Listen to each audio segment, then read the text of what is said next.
माझी वसुंधरा अभियानात ठाणे जिल्ह्याने कोकण विभागात प्रथम क्रमांक पटकावून जिल्हा परिषद अंतर्गत 4 ग्रामपंचायतींना बक्षिसांची रीग लागली आहे.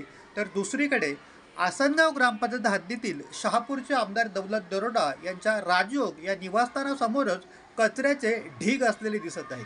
त्यामुळे परिसरात कचऱ्याची दुर्गंधी व त्यावर बसलेल्या माशा, मच्छर, कुत्री, डुक्कर फिरत असल्याने रोगराई वाढण्याची शक्यता आहे.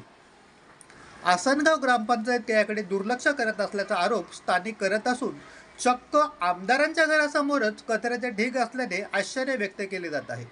शहापूर आसनगाव या रहदारीचा रस्ता असून शेकडो प्रवाशांना देखील या दुर्गंधीचा सामना करावा लागत आहे.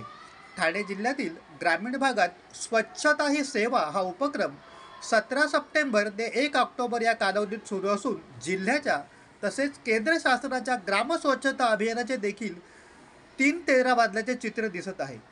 नागरिकांच्या जीवाशी आसनगाव ग्रामपंचायत खेळ खेळत असून लवकरात लवकर या कचऱ्याचे ढीग उचलण्याची मागणी नागरिकांनी केली आहे.